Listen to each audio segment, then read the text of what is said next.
नमस्कार दोस्तों, हम लोग जो है मैथिली साहित्य में यात्री जी के द्वारा लिखा गया जो चित्रा काव्य संग्रह है, कविता का संग्रह है। यात्री जी के द्वारा लिखा गया पहला कविता संग्रह है। यात्री जी ने दो कविता संग्रह लिखा हुआ है मैथिली साहित्य में। एक है पत्रहीन नग्नगाछ और दूसरा है चित्रा कविता संग्रह। चित्रा पहले लिखा गया है। चित्रा 1949 का है, 1949 का है कविता संग्रह प्रकाशन। और पत्रहीन नग्नगाछ, जिसके लिए यात्री जी को साहित्य अकादमी पुरस्कार भी मिला था, ये 1967 का है। ये हमारे सिलेबस में नहीं है, न तो बीपीएससी में है न ये यूपीएससी में। बीपीएससी में हमारा ये चित्रा काव्य संग्रह है। यात्री जी ने टोटल 5 पोथी मैथिली साहित्य में लिखा है। कौन पहला पोथी? पहला है पारो, दूसरा है चित्रा, तीसरा है नवतुरिया, चौथा है बेलचनमा और पांचवा जो है वो कौन सा है आपको? पत्रहीन नग्नगाछ।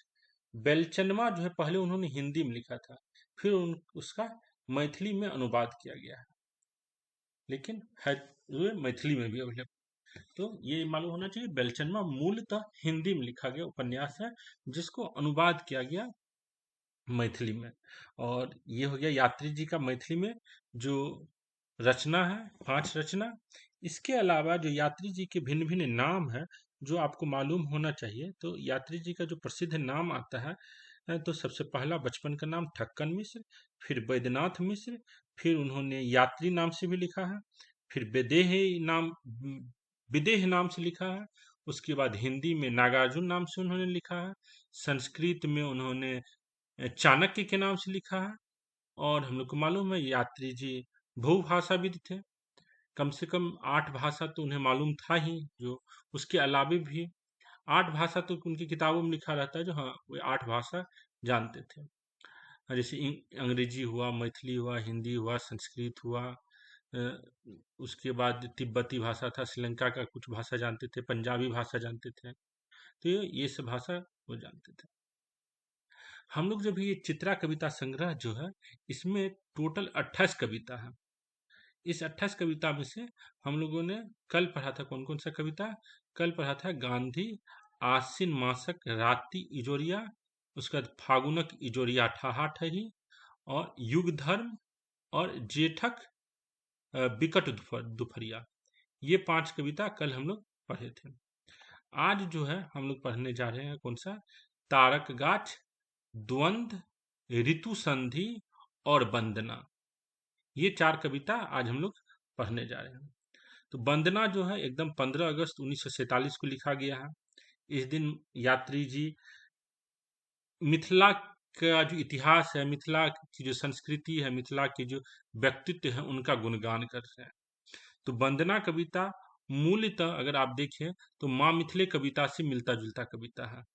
और माँ मिथिले की कविता में जो व्यक्तित्व सबका हम लोग डिस्कशन किए थे, जैसे उदयनाचार्य, अयाची मिश्र, विद्यापति, जनक, याज्ञवल्क्य, तो जितना भी स्टोरी हम लोग माँ मिथिले में पढ़े थे, वो सारा स्टोरी आपको वंदना में रिवीजन हो जाएगा।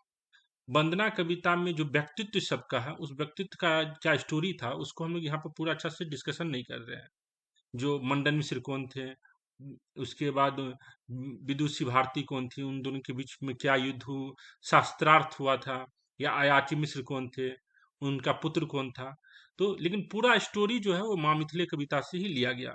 हाँ, तो आपको अगर वंदना कविता अगर अच्छा से समझ में नहीं आएगा, हो सकता है, तो आप एक बार माँ मिथिले कविता सुन लीजिएगा, तो आपको पूरा जो व्यक्तित्व है उसका पूरा आपको आइडिया लग जाएगा। तो वंदना शीर्षक कविता में 15 अगस्त 1947 को लिखा गया है, जिसमें आपको मिथिला की संस्कृति, सभ्यता, उनके व्यक्तित्व सबका डिस्कशन किया गया है। ऋतु संधि, ऋतु संधि जो कविता है, ये एक ऐसा प्रकृति का वर्णन है, प्रकृति का चित्रण है ऋतु संधि में। और यात्री जी इस ये प्रयाग से लिख रहे हैं, इलाहाबाद से लिख रहे हैं, जिसको आज हम प्रयागराज बोल रहे हैं, वहां से ये कविता लिख रहे हैं।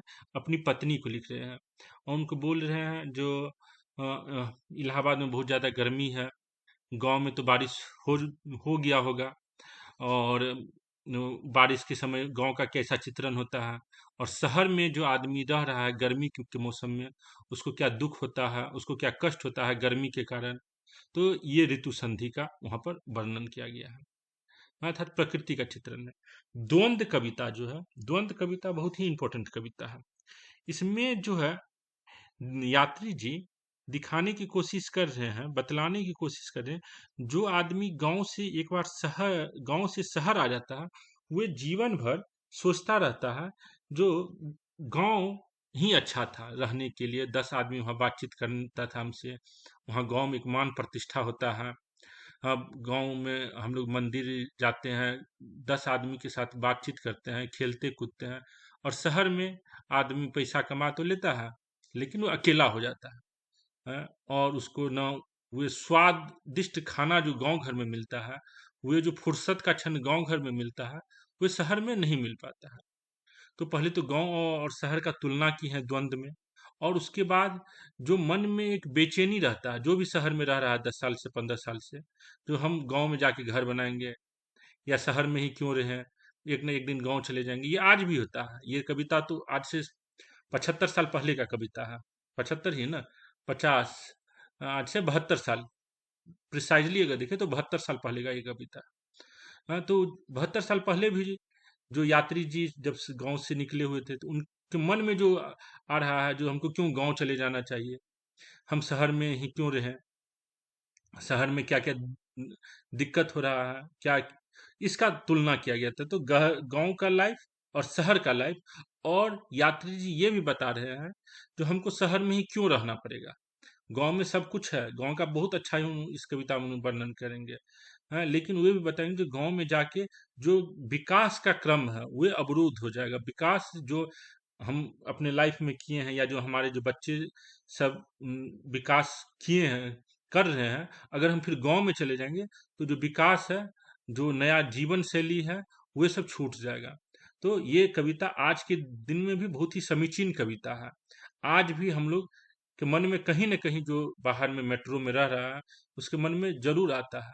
तो ये कविता से हर कोई आज की डेट में भी कोरिलेट कर सकता है, जो अपने जीवन में कब क्यों गाँव में कम इतना मन में भावना उठने के बाद भी वो गाँव जा नहीं पाता है, चाहे कितना भी मन में हो।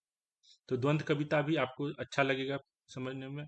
ऋतु संधि भी बता दिए, वंदना 15 अगस्त का लिखा गया कविता है।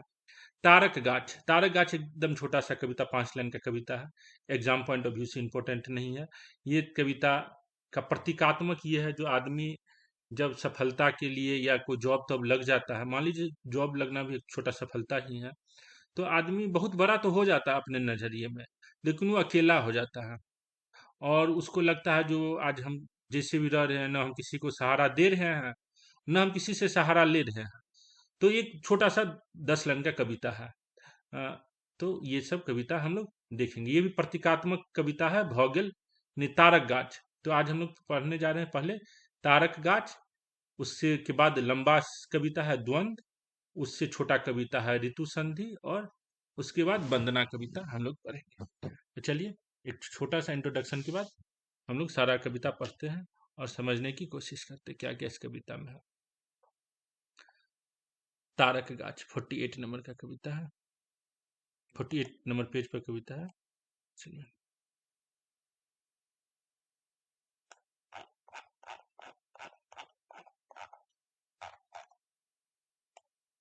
आवाज आ रहा है ना सोम जी? जी सर। ठीक है।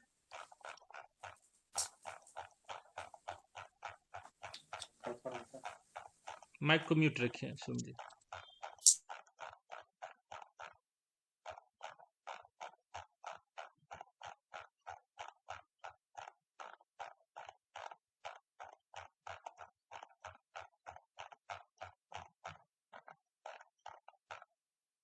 हम्म, ये कविता है तारक गाछ।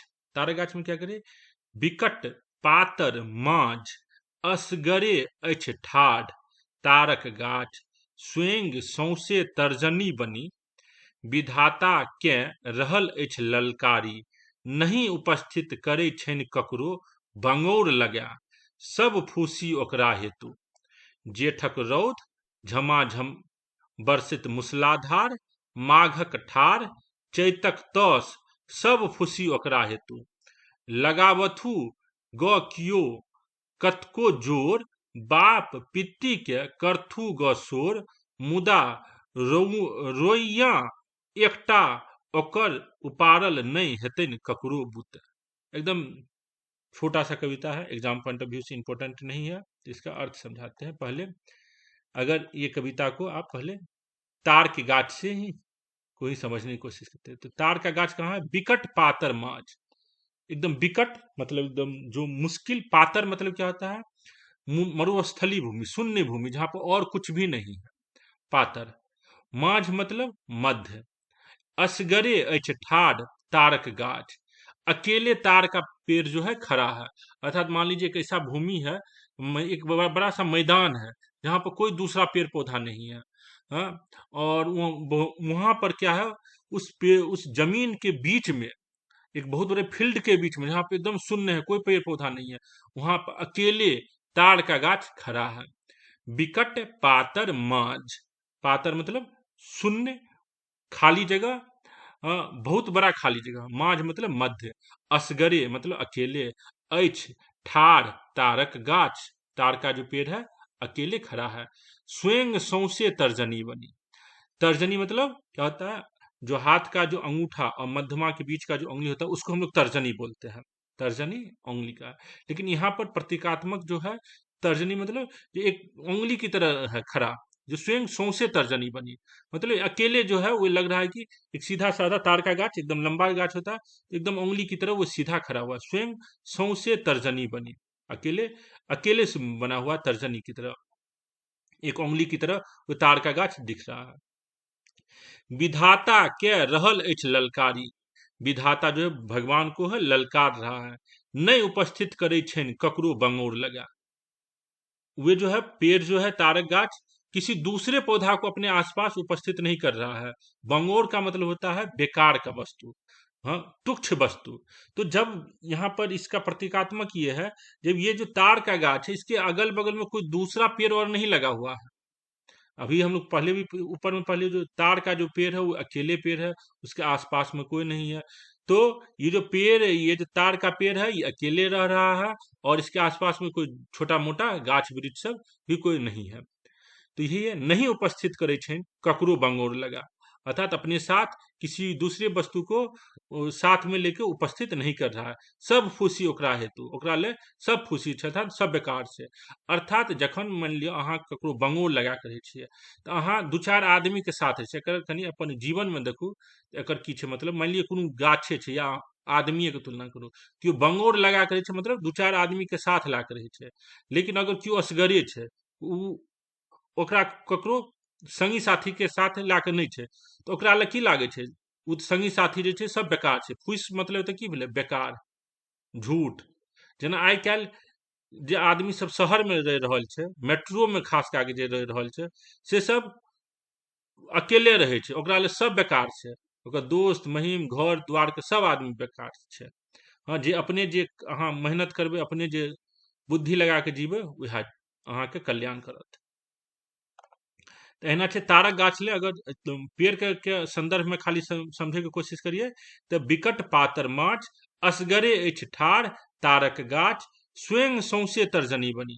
विधाता के रहल अछि ललकार, भगवान के ललकार रहल छै अकेले, जे हमरा दोसर के कोनो ककरो जरूरत नहीं है, हमरा ले सब बेकार ये। अर्थात दोसर कोनो गाछ वृक्ष पेड़ पौधा हमरा ले बेकार ये। नहीं उपस्थित करे छन ककरो बंगोर लगा, ककरो बंगोर लगा के उपस्थित नहीं करे छै। सब फूसी ओकरा हेतु। जेठक रौद, जेठ के जे जेठ महीना में जे रौद होइ छै,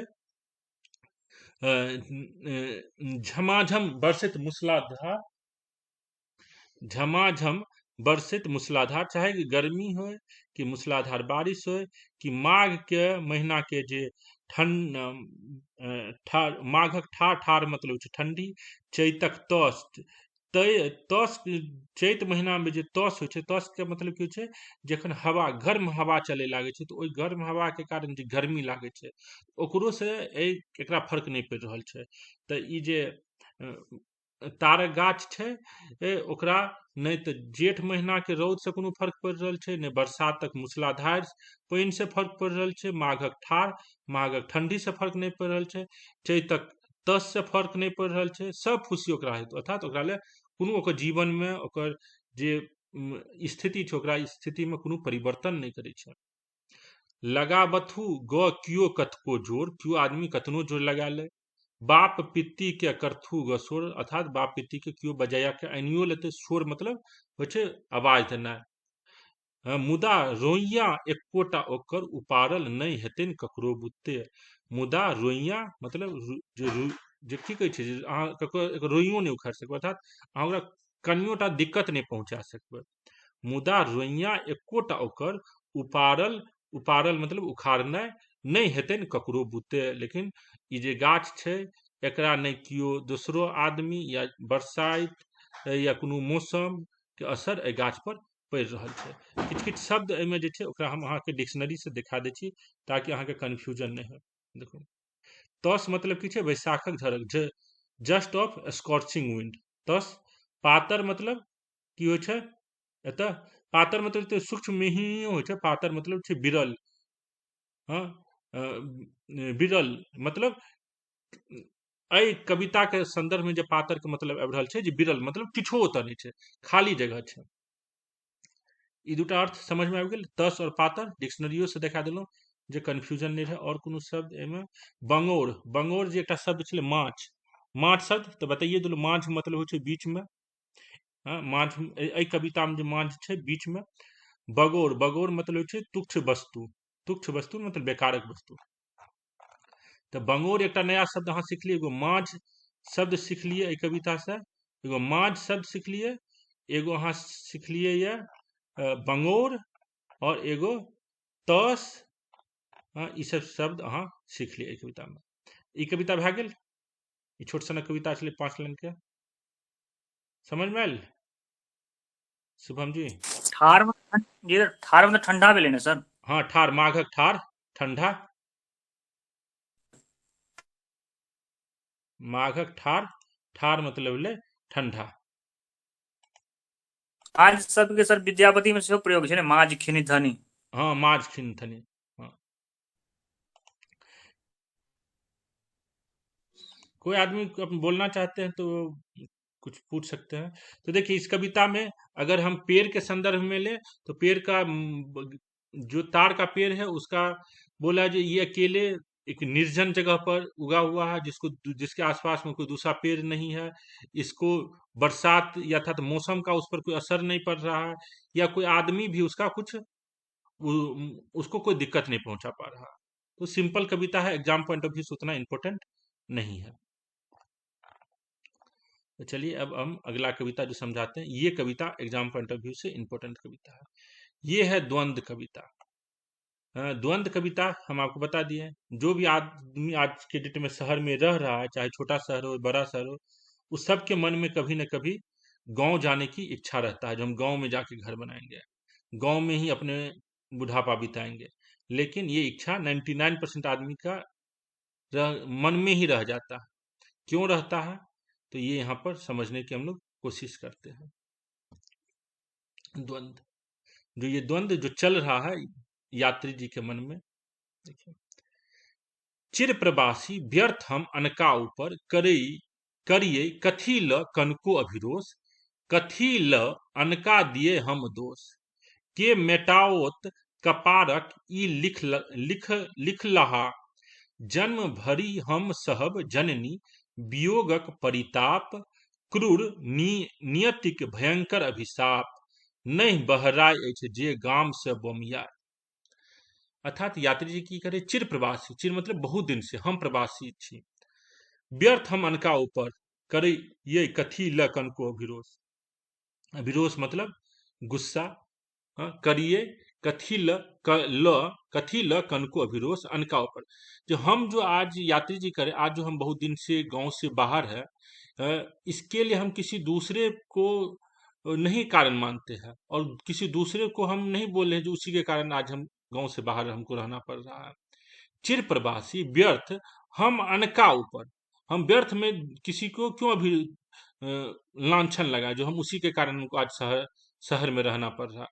करिए कथी ले कन को विरोध, हम क्यों कनियोटा गुस्सा करिए, कथी ल अनका दिए हम दोष, हम किया कोन कारणवश हम दूसरा के दोष दिए जे हम इहा आदमी के कारण आइ हमरा गांव से बाहर रहे पड़ रहल ये। के मेटाओत कपारक ई लिखलहा, आइ जे हम गांव से बाहर रह रहल छी, एकर कारण हमरा कपारे में, हमर भागे में लिखल छलै जे हमरा गांव से बाहर रहे पड़ रहल ये। तैं लिखल छै के मेटाओत कपारक ई लिखलहा, जे हमर कपार में, हमर भाग में लिखल ये जे गांव से बाहर रहना, तैं हम रह रहल छी। हम किया ककरो दोष दिए, किया ककरो पर गुस्सा करिए। जन्म भरी हम सहब जननी वियोगक परिताप, जननी मतलब मिथिला के कह रहल छै, हे मिथिला, हे मिथिला माता, हम जन्म भर जा हम जियब अहाँ से वियोग रहत, वियोग मतलब अलग होना, और एकर जे पश्चाताप, परिताप मतलब की छै पश्चाताप करना, और हमरा एकर पश्चाताप रहत जे हमरा जे गाम में हम जन्म भेल, जे शहर में हम हमर पालन पोषण भेल, ओहिसँ हमरा दूर रहे पड़ल, एहि बात के पश्चाताप हमरा जन्म भरि रहत। जन्म भरि हम सहब जननी वियोगक परिताप, हे जननी, हे मिथिलांचल, हे मैथिली माता, मिथिला के माता, हमरा जन्म भर अहाँ से वियोग, अहाँ से अलग रहे के पश्चाताप रहत। क्रूर नियतिक भयंकर अभिशाप, ई जे हमर नियति, जे हमर भाग्य, जे क्रूर दुष्ट, क्रूर मतलब जे दुष्ट अर्थात खराब हमर जे भाग्य ये, ओकर अभिशाप हमरा लागल ये, जकरा कारण हमरा गांव से वियोगक पश्चाताप जीवन भर सही पड़ रहल ये। एहि पूरा कविता में अखन वो अपन मन के व्यथा के वर्णन कर रहल छै, जो गांव से बाहर छै, ओकरा मन में की आबि रहल छै। नहीं बहरा अछि जे गाम से, आब की कह रहल छै, जे आदमी गाम से नहीं बहरा छै, बमियाबे के मतलब भेलै अल्लड़ बड़ल बाजि के, गुस्सा के।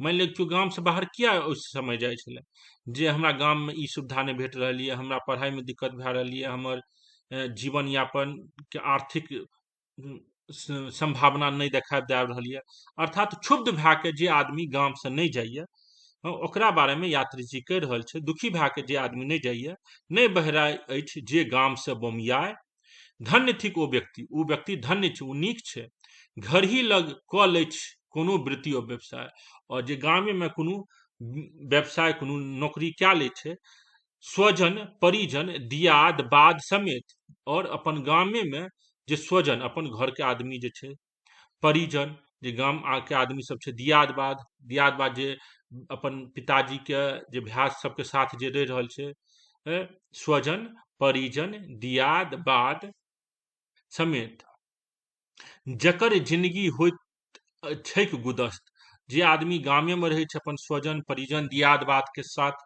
गाम में रहे छै, और ओते गामे में कोनो नौकरी करे लागे छै, और ओकर जीवन जेना कोनो फूल खिले छै, ओहिना ओकर जीवन आगू बढ़े लागे छै। जकर जिंदगी होइत छैक गुदस्त, उगै अछि जाहि ठाँ ताहि ठाँ होइत जे अस्त, जे उएह गाम में जकर जन्म होइ छै, उएह गाम में जकर मृत्यु होइ छै, उगै अछि जाहि ठाँ, उगै छै अछि जाहि ठाँ मतलब जतऽ ओकर जन्म होइ छै, ताहि ठाँ होइत अछि जे अस्त, जे उएह गाम में ओकर मृत्यु होइ छै।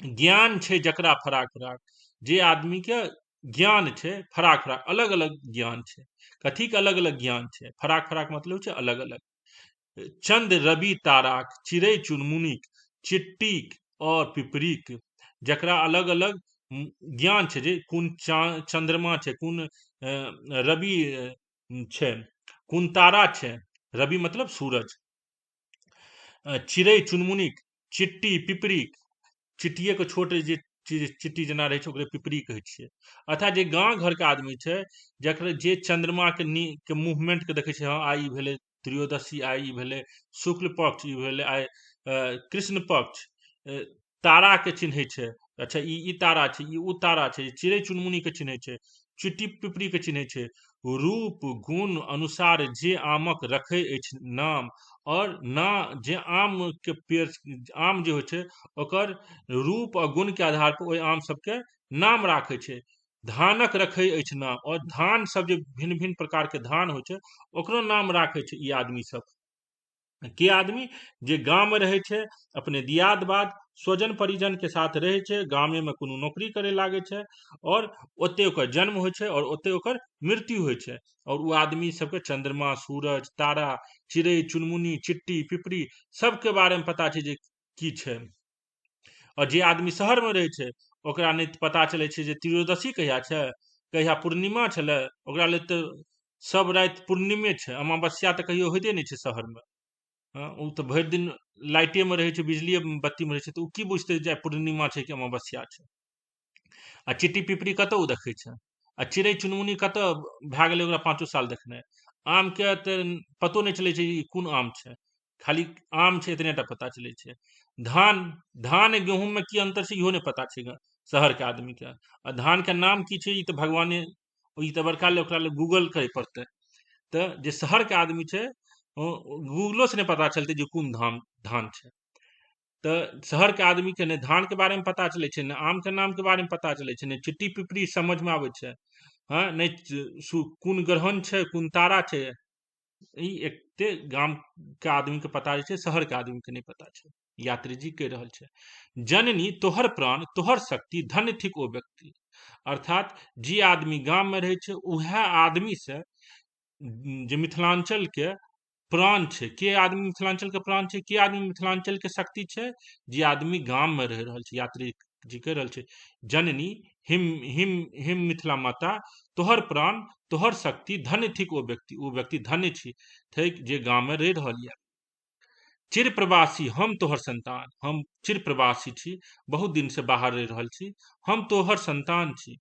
दूर से भ ठाढ़ केवल क सकैत छियो किछु गुणगान, हम बहुत दूर से ठाढ़ अर्थात मिथिलांचल से बहुत दूर भए के हम अहाँके केवल गुणगान कए सकैत छी जे मिथिलांचल एहन नीक छै, एतऽ एहन आदमी रहै छै, एते व्यक्ति एहन, एतुका एहन धान एहन गेहूं सब होइ छै, तऽ खाली हम दूर से ठाढ़ भए के गुणगाने कए सकैत छी।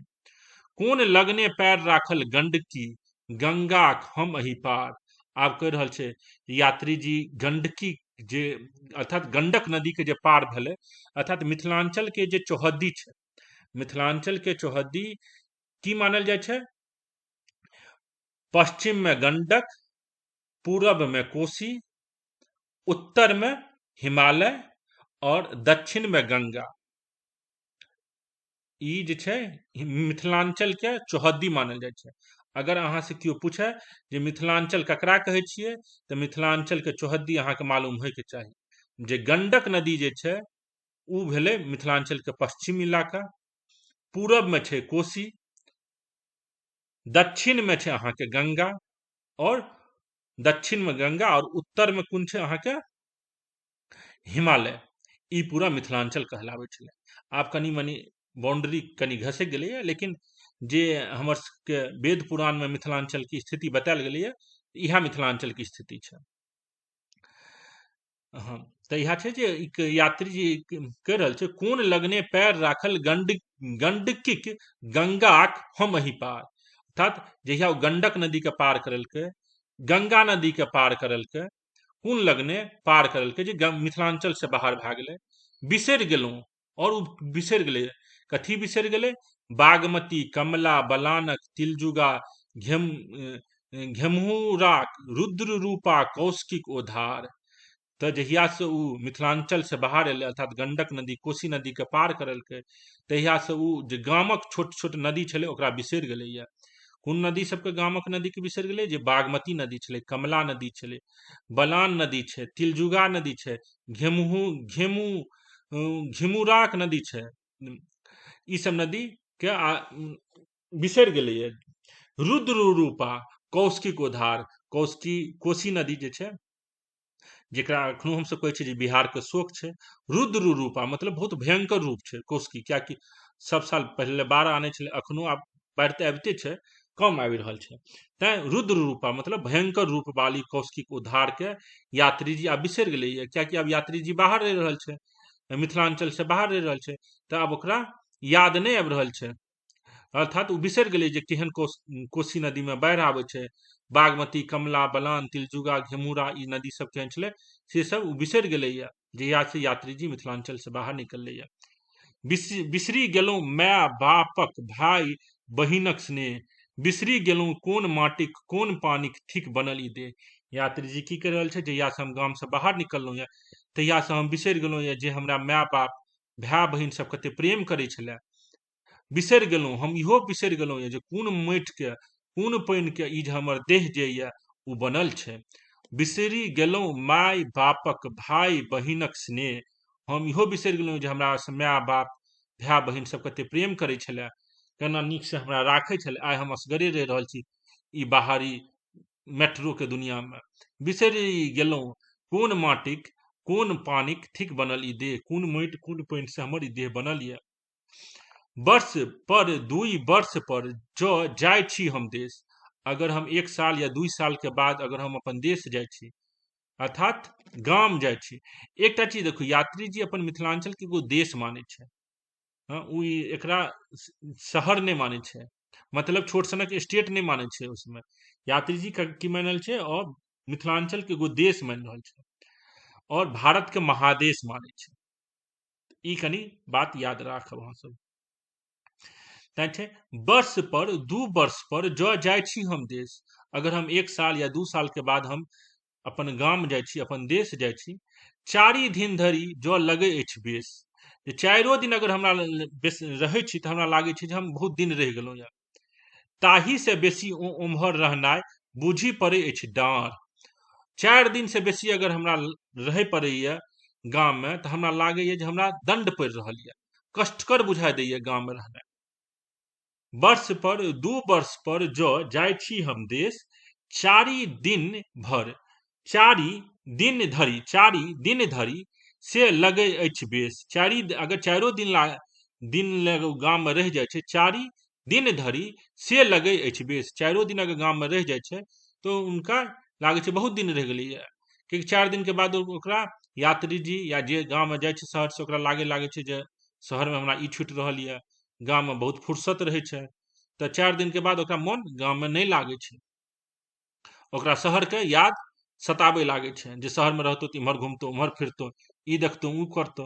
गाम में किछ नहीं, 4 दिन के बाद फिर ककरो से गपो करे में नहीं नीक लागे छै। ताही से बेसी उम्हर रहनाइ, कह रहल छी यात्री जे 4 दिन से बेसी उम्हर रहनाइ हमरा की लागैया, कष्टकर लागैया, दुखद लागैया। ताही से बेसी उम्हर रहनाइ, ओतऽ रहनाइ बुझी पड़े अछि डाँढ़, डाँढ़ मतलब कष्टकर दुखद। बुझी पड़े अछि सब प्रकारे हानि, हमरा बुझाइ पड़ैया सब प्रकारे हानि गाम में रहनाइ। छिन्नमस्ता भगवती, जे भगवान छै, कुल देवी अपना सबके मिथिलांचल में जे अहाँ सब आदमी छी सबके पता हैत, अपन सबके कुल देवी होइ छै माटि के बनल गाम में। छिन्नमस्ता भगवती, ये यात्री जी के जे भगवती छै छिन्नमस्ता भगवती छै, ठीकी ओ कुल देवता, ओ यात्री जी के कुल देवता छै, ठीकी ओ कुल देवता, हुनका करैत प्रणाम, हम उनका प्रणाम करै छी। छाड़ी के हम तरौनी सन गाम, यात्री जी के जन्म जे भेलैया ओ तरौनी गाम में भेलैया। किछ किताब में तरौनी गाम दै छै, कुछ किताब में सतलखा गाम दै छै। तऽ अहाँके अगर एग्जाम में या कतौ पूछत तऽ 90% तरौनिये बाजै के छै। डिबेट छै यात्री जी के जन्म कतऽ भेलै, कोन डेट के भेलै, ई सब डिबेटेबल पॉइंट छै, लेकिन अहाँ सबके एते डिबेट में नहीं जाय के यऽ, केओ पूछत बाजि देबै तरौनी। लेकिन अगर कोनो किताब में देखाई दैया जे नहीं यात्री जी के जन्म सतलखा गाँव में भेलैया, तऽ ओतो अथी नहीं करे के यऽ जे हम किताब में गलत पढ़लियै यऽ, या केओ आदमी अहाँके गलत बतेलक यऽ। अलग अलग किताब में अलग अलग जगह देने छै, कियाकि ओहि समय कोनो बर्थ सर्टिफिकेट ओते होइ नहीं छलै, यात्री जी के डेट ऑफ बर्थो में कन्फ्यूजन छै। यात्री कोनो आदमी के जे पुरनका आदमी छै, अखन जे 60-70 साल के आदमी छै, ओकरा से पूछ लेबै जे डेट ऑफ बर्थ की है, तो या तो बता नहीं सकत या किछो बता देत।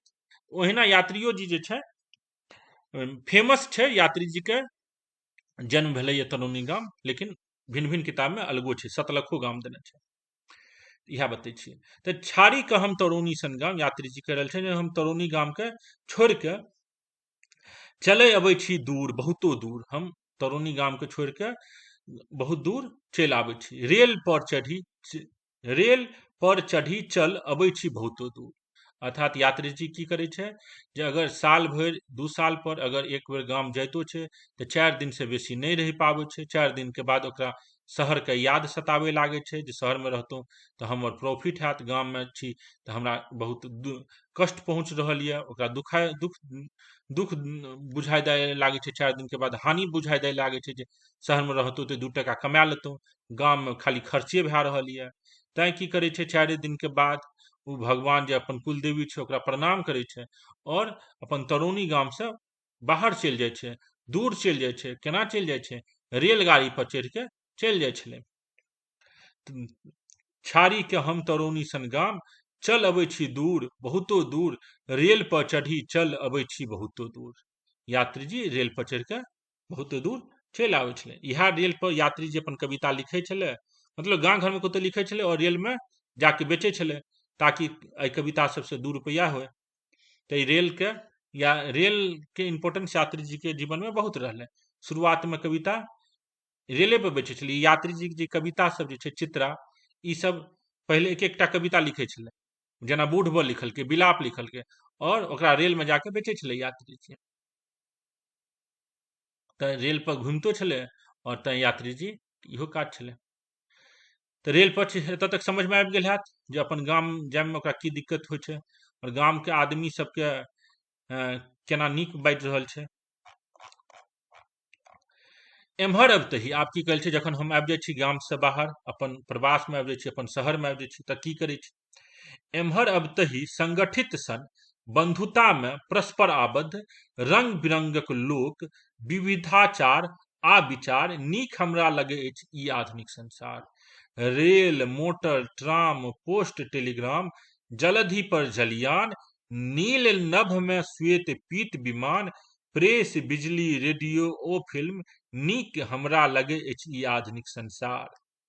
आब ई आधुनिक संसार के बारे में बता रहल छै जे गाम छोड़ के जखन वो आबै छै अपन शहर में तऽ की करै छै। एम्हर अबतहि एतऽ अबिते अर्थात शहर में आबै के बाद संगठित सन बंधुता में परस्पर आबद्ध, संगठित होइ छै जे गाम घर के आदमी सब मतलब जे शहर के आदमी छै ओकरा सबके साथ एक संगठित भए के काज करे छै। बंधुता मतलब भाय बंधुता मतलब प्रेम के साथ परस्पर आबद्ध भए के, ये आबद्ध मतलब जुड़ के, रंग बिरंगक लोक विविधाचार आर विचार और विविध व्यवहार के आचार, विविध व्यवहार के और जो विचार भिन्न भिन्न टाइप के विचार के बारे में यात्री जी गाँव शहर में जाने छै। गाँव में रहे छै तो विविध प्रकार के विचारों नहीं पता चले छै, विविध प्रकार के व्यवहारों के बारे में नहीं पता चले छै, रंग बिरंगक दुनियो नहीं दिखाई दे छै। तैं जखन ओ शहर में आबै छै तऽ की करे छै, जे शहर में 2-4टा आदमी का भेट जाइ छै ओकरा साथ मित्रतावत रहे के कोशिश करे छै, बंधुता में रहे के कोशिश करे छै और भिन्न भिन्न प्रकार के विचार जे छै, भिन्न भिन्न प्रकार के व्यवहार जे छै ओकरा जाने के मौका भेटै छै, जे यात्री जी के नीक लागे छै। नीक हमरा लगे अछि ई आधुनिक संसार। यात्री जी की कह रहल छै, हमरा ई आधुनिक संसार नीक लागैए। आब की छै और ई आधुनिक संसार में और की ओकरा नीक लागे छै? रेल नीक लागे छै, मोटर गाड़ी जे कार, मोटरसाइकिल, ट्राम, कलकत्ता में ट्राम चलै छै, अखनो चलै छै, ट्राम नीक लागे छै। पोस्ट जे छै, डाकघर वाला पोस्ट, टेलीग्राम पहले हो छलै, आब तऽ टेलीग्राम नहीं चलै छै। तऽ टेलीग्राम, जलधि पर जलयान, जे समुद्र छै ओहि पर जे जलयान छै, जे स्टीमर्स छै, जे नाव छै, से सब देखे में नीक लागि रहल छै।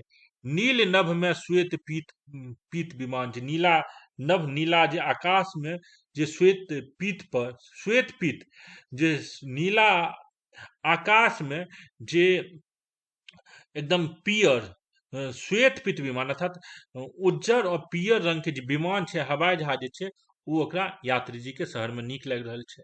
और कथी नीक लागे छै? प्रेस, बिजली, रेडियो और फिल्म।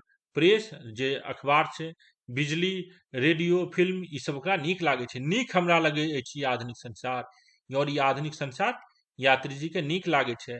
सरली घोड़ी वाला ओ सकुरिक एक्का, नहीं पड़े अछि मोन। जे यात्री जी जे अपन तरुणी गाम जे छै ओतऽ सकरी लग एकटा ट्रेन पकड़े छलै, ओतऽ ट्रेन से उ जाइ छलै अपन गाम। तऽ केना जाइ छलै? स्टेशन से घोड़ी वाला इक्का से, जे इक्का बैलगाड़ी घोड़ा गाड़ी से जाइ छलै। उ जो घोड़ा गाड़ी में जे घोड़ा जे जोड़ल रहै छलै उ कमजोर घोड़ा रहै छलै, ओकरे वर्णन कए रहल छै जे सरली घोड़ा वाला ओ सकुरिक एक्का नहि पड़ै अछि मोन, जे उ घोड़ा गाड़ी के घोड़ा गाड़ी जे घोड़ा गाड़ी से अपन गाम जाइ छलै, ओहि घोड़ा गाड़ी के जे जे सरल अर्थात बूढ़ जे घोड़ा छलै ओकर मन, ओकरा बारे में यात्री जी के मन में नहीं विचार आबि रहल छै। फेर ओही देहात में हम किया जायब, प्रयोजन अछि कोन, आब यात्री जी फेर करल छै, उएह देहात में हम किया जायब, उ गांव में हम की जायब, आइ हमरा कोन काज ओहि गाम से, किंतु किंतु कि हम बिसरि पायब तरौनी सन गाम। फेर आब अपने मने के कहै छै, पहले तऽ कहलकै जे हमरा शहर बहुत नीक लागि रहल यऽ, शहरे में हमर सब काज भए रहल यऽ, लेकिन फेर उ कहि रहल छै यात्री जी अपन मन के जे किंतु किंतु कि हम बिसरि पायब तरौनी सन गाम की, लेकिन हम कतनो शहर में रह जायब, आधुनिक संसार हम कतनो देख लेब, कि हम अपन गाम के बिसरि सकब। तरौनी सन गाम, गरहरा सन आम, जे आम के प्रकार छै उ गरहरा सन आम के बिसरि सकते। दीदीक इनारक पानि, जे इनार होइ छै गांव घर में, दरभंगा सब में तऽ बहुत इनार होइ छै, अखनो होइ छै इनार, जे इनार से जकरा कुआं कहै छियै ओकरे इनार कहै छियै अपना सब दरभंगा में, इनार हिंदी में कुआं, इंग्लिश में वेल। तऽ वएह इनारक पानि जे छै, जे मीठ लागे छै हुनका, आब तऽ इनार के पानि केओ नहि पीबे, हमरा तऽ जहाँ तक लागे छै जे इनार के पानि गंदे होइ छै आइ के डेट में, पहिलुका आदमी इनारे से पानि पियै छलै।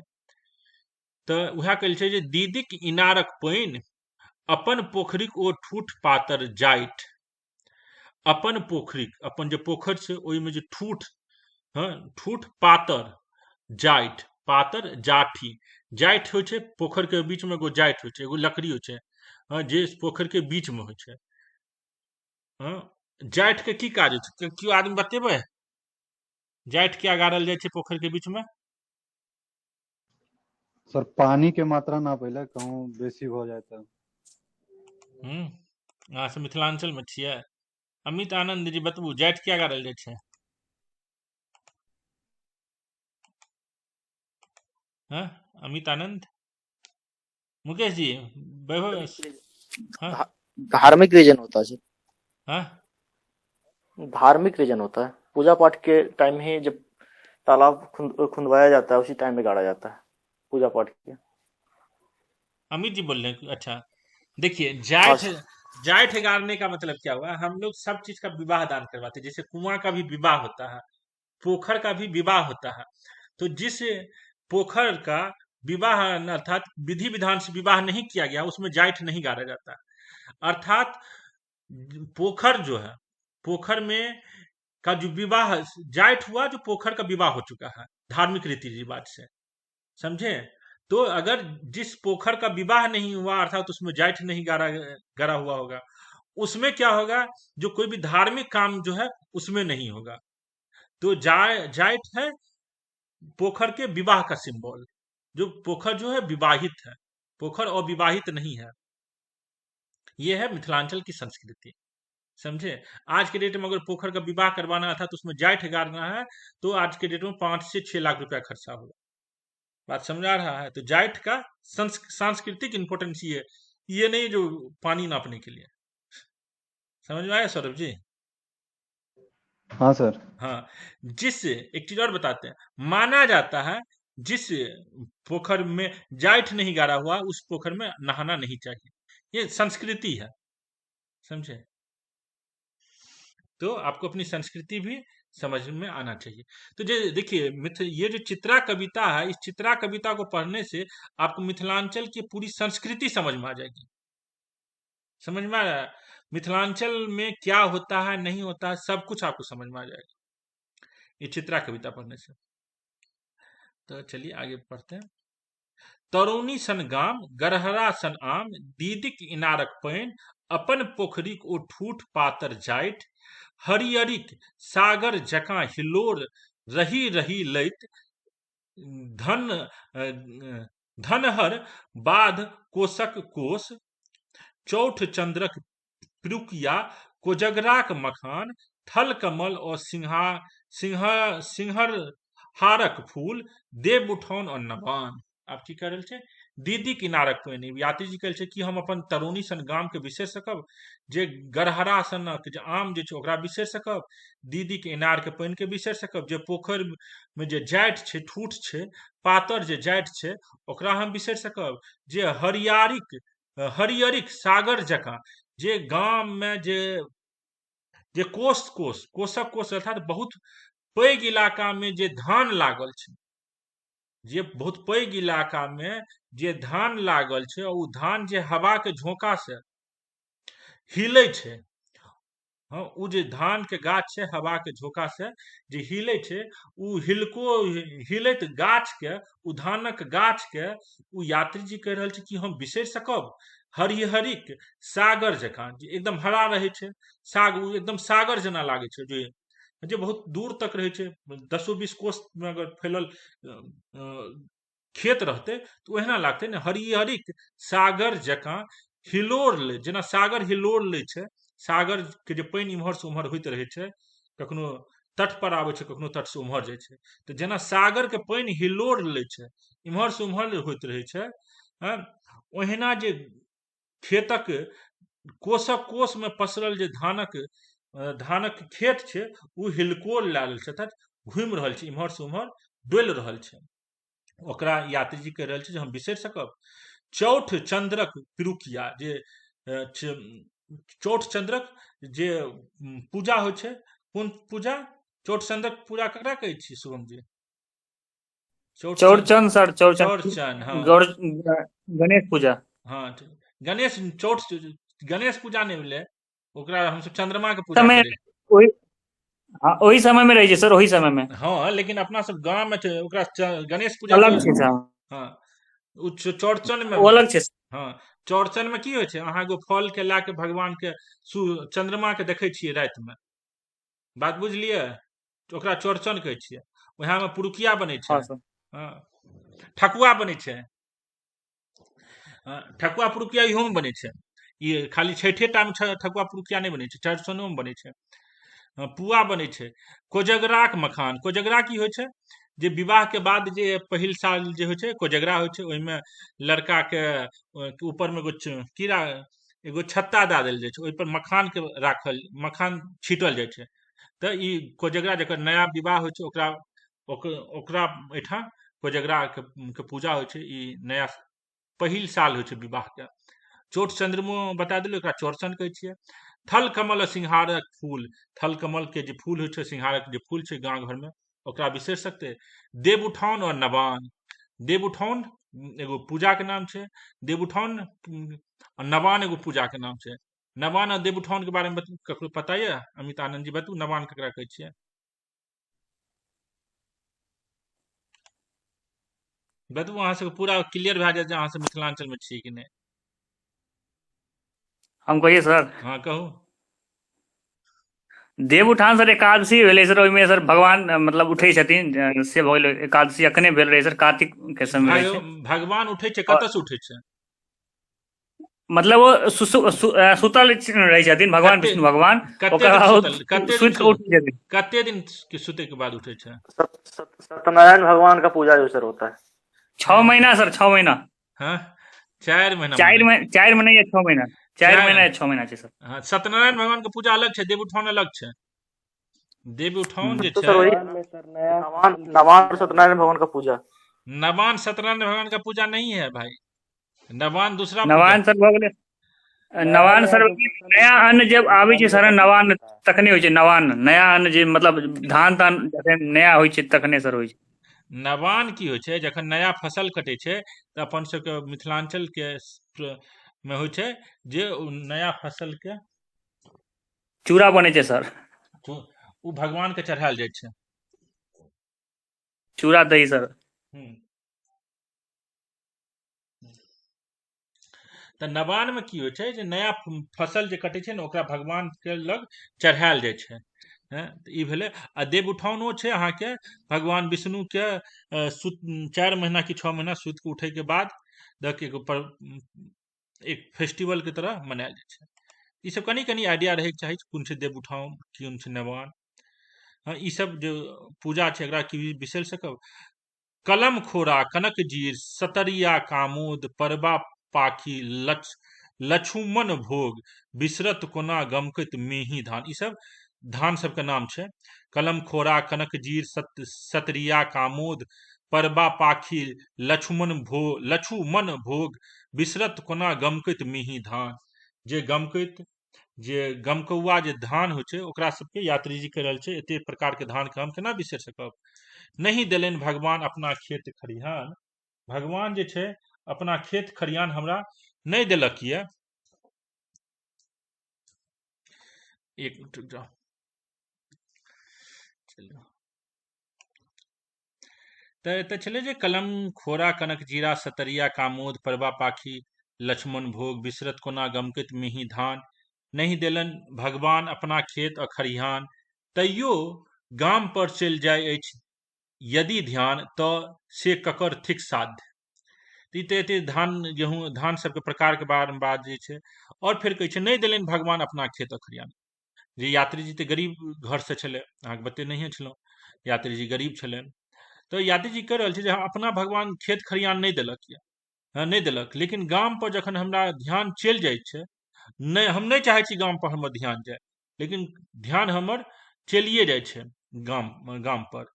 नहीं देलनि भगवान अपना खेत खरिहान तैयो गाम पर चलि जाय अछि यदि ध्यान तऽ से ककर थिक साध। तो हम अपना आपके केना साध्य राखिए जे हमरा ई सब ध्यान में नहीं आवे। कथी ध्यान में नहीं आवे? जे गामक खेत, दीदक इनार के पानि, और जे पोखरी के ठूठ पात, जाठि, थल कमल, देवउठान, ई सब जे छै जे आगू पिछले एखन हमसब पढ़लियै ये, ई सबके ध्यान नहीं आवे। यात्री जी कह रहल छै ककर साध छै, याद कखनो न कखनो आबिए जाइए हमरा। तैं कलम खोरा कनक जीरा सतरिया कामोद परबा पाखी लछुमन भोग बिसरत कोना गमकैत मेही धान। नहीं देलनि भगवान अपना खेत खरिहान, हमरा अपना खेत खरिहान नहीं देलक, तैयो ओहो पर गाम पर चलि जाय अछि यदि ध्यान तो से ककर थिक साध्य। जे ककर साध्य छै जे एकरा हम रोकि सकब, जे हम नहीं सोचब। भगवान तऽ हमरा अपन नहीं देलक, लेकिन तखनो हम सोचै छी। छला अपने मूर्ख। आब फिर अपन पिताजी के बारे में कहै छै जे पिताजी हमरा पढ़ेलक लिखेलक और पढ़ा लिखा के हमरा आइ बाहर भेज देलक। आइ जे हमसब बाहर रहि रहल छी एकर मेन कारण की छै? हमरा सबके पढ़ा लिखा देलकै। मूर्ख रहतियै तऽ गामे में पान बेचतियै। तो उएह कह रहल छै छला अपने मूर्ख। अपन यात्री जी अपन पिताजी पे कहल छै छला अपने मूर्ख। हमरा चारि आखर पढ़ा गेला बाप जी।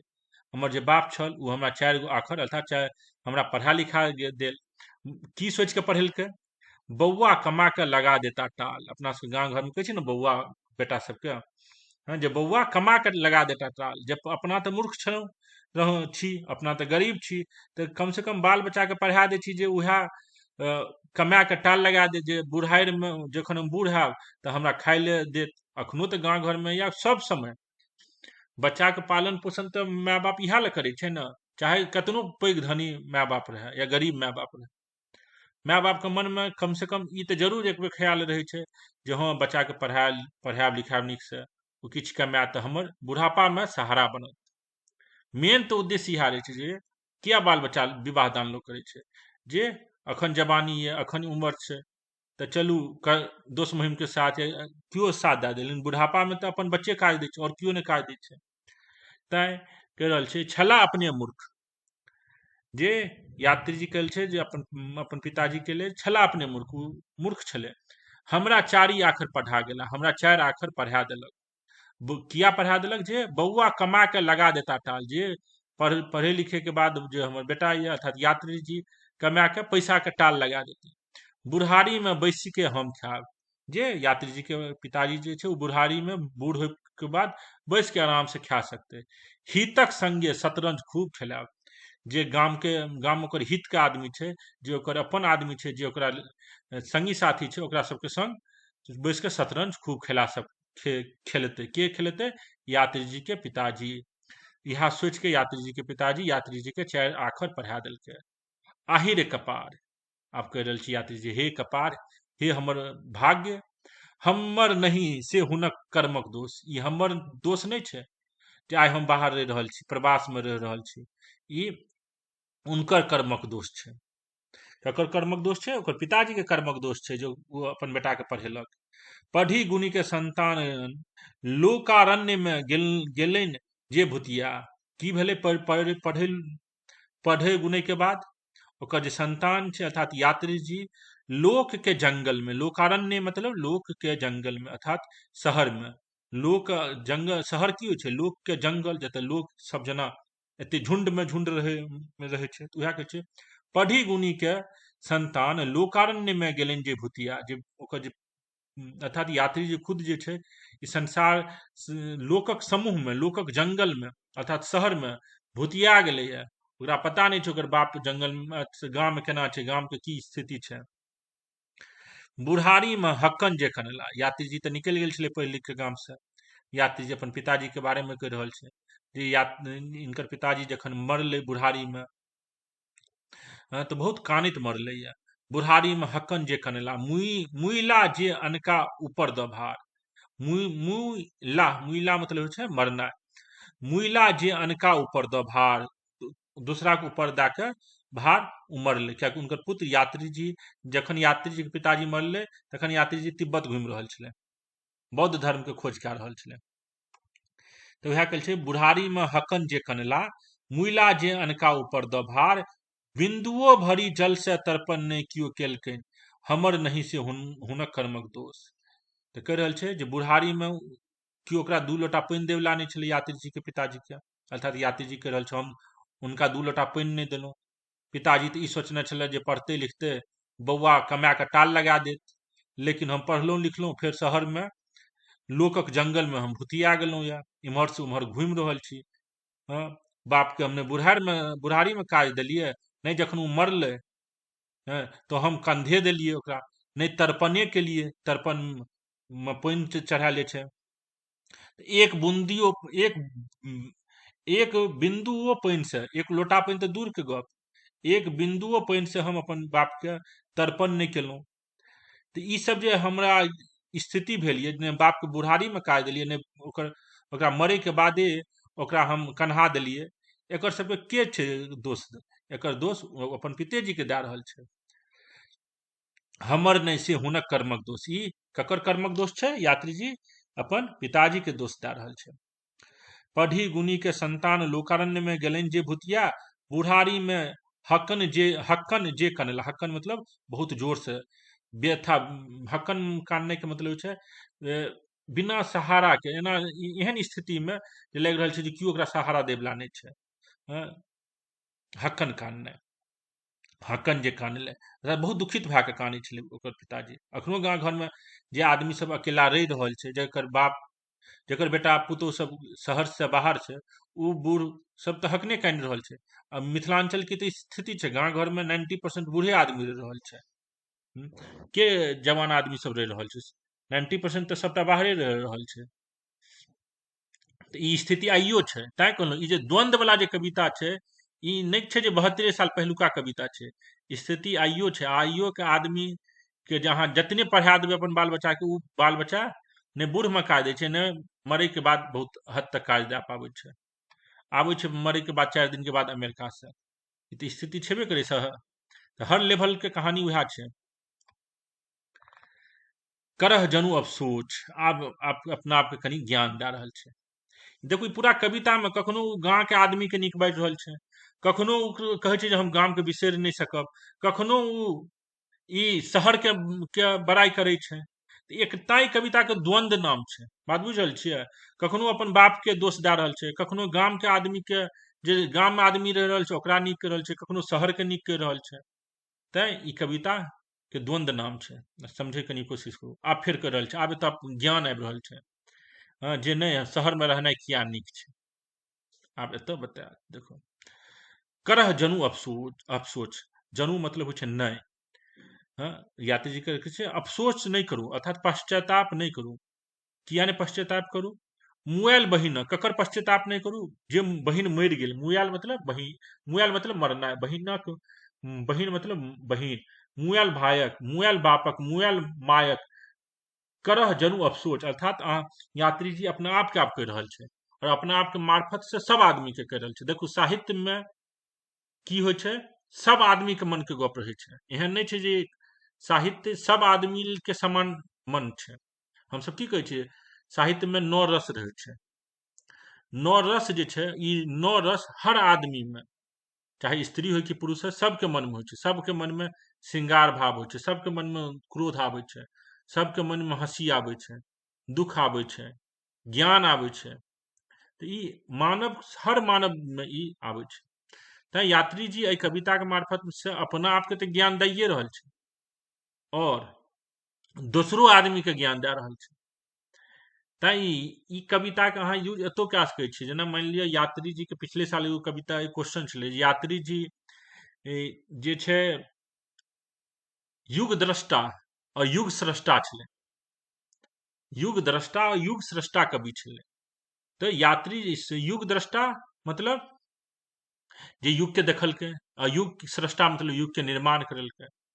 तो यात्री जी देख लेलकै, अर्थात जे कवि सब होइ छै उ सब अगला 100 साल में समाज में की होय वाला छै ओकरा देखतो छै, ओकर निर्माणो करै छै, जे हमरा सबके केना जीवन यापन करे के चाही। तो ई यात्री जी एहि कविता के मार्फत से जे आगू आवे वाला पीढ़ी छै ओकरो बता रहल छै, और हमरो सबके आइ बता रहल छै। जे अगर हमरा सबके मन में अगर ई भावना उठै छै जे गाम में जाके हम रही, तो किया नहीं गाम में रहे के चाही, ई हमरा पूरा ई कविता पढ़बै तऽ क्लियर भए जेतै। हमरो सबके मन में जे द्वंद्व उठैत रहे छै, उ द्वंद्व केना खत्म भए जेतै, ई कविता पढ़ै से अहूँके क्लियर भए जायत। तैं ई कविता के अहाँ कोट कए सकै छी जे यात्री जी केना युग स्रष्टा कवि छलै, युग द्रष्टा कवि छलै। कनी कविता कंप्लीट होले दिया तो और कनी क्लियर हैत, और कनी हम बताएब। करू जनू अफसोच, की कहै छै, अहाँ से अफसोच नहीं करू, पश्चात दुख नहीं अपना आपके मन दुख, ककरा ले दुखित नहीं होय, अपन माय ले, अपन भाय ले, अपन बहिन ले, जे सब मरि गेल ये, गाम दिस घुरबाक जनू इच्छा करू करह तो, जनू इच्छा करह तो, अर्थात गाम दिस घूमे के, गाम दिस घुरबाक अहाँ इच्छा नहीं करू, अहाँ जतऽ शहर में छी ओतै रहू। जनू मतलब नहीं, अहाँ इच्छा नहीं करू। पूर्व परिचित व्यक्ति किवा वस्तु सभक हेतु करू जनू अफसोच, जे पूर्व परिचित छै व्यक्ति या जे पूर्व वस्तु जे छै, अर्थात गाम में जे गाछ वृक्ष छै ओकरा बारे में हम नहीं सोचू। हाँ, जे गाम के जे आदमी सब जे छलै, जे चीन पहचीन वाला, उ हमर चचा छलै, उ हमर मास्टर छलै, उ हमर दोस्त छलै, ओकरा सबके बारे में आब अफसोस नहीं करू जे छूटि गेल ये। जे गाम के पोखर, गाम के गाछ के बारे में आब अहाँ नहीं सोचू, अहाँ आगू बढ़ू जिंदगी में। चलह आगू पथिक तो छाड़न सभी के छायर। आब यात्री जी कह रहल छै जे हम सब पथिक छियै और हमरा सबके अपन जीवन में आगू बढ़े के चाही। चलह आगू पथिक तो छाड़न सभी के छोड़, अहाँ सबके छोड़ के आगू बढ़ू। देखलक अछि स्रोत के घुरिया पाछा होइत। आब कह रहल छै जेना, पहले एकर अर्थ समझ जाओ, शब्दार्थ समझ जाओ तब भावार्थ समझाओ। देखलक अछि स्रोत के घुरिया पाछा होइत, अहाँ कतौ ई देखलियै ये जे स्रोत छै, जे सोर्स छै, उ कतौ घुमि के फेर पाछा से मिलै छै। अर्थात जेना मान लिअ गंगा नदी जे छै गंगोत्री से निकलै छै, तो फिर गंगा गंगोत्रीये में जाके नहीं मिलै छै, या गंगोत्री जे छै आगू आबि के नहीं कतौ गंगा से मिल जाइ छै। तो जेना गंगा नदी के स्रोत की भेलै, गंगोत्री भेलै। तो गंगोत्री गंगा नदी के रास्ता में फेर नहीं आबै छै। एक बेर गंगा गंगोत्री से निकल जाय छै तो वो आगू बढ़ले जाय छै, सागर में मिलल ले चल जाय छै। तै कह रहल छै देखलक अछि स्रोत के घुरिया पाछा होइत, जे स्रोत जे छै, जे सोर्स छै, उ फेर से आबै छै, मिलै छै, नहीं मिलै छै। वन्य जीवन ग्राम्य जीवन छाड़ी, अर्थात अब आदि मानव सबसे केना हम सब आइ विकसित भेलियै ओकर बात एतऽ कर रहल छै।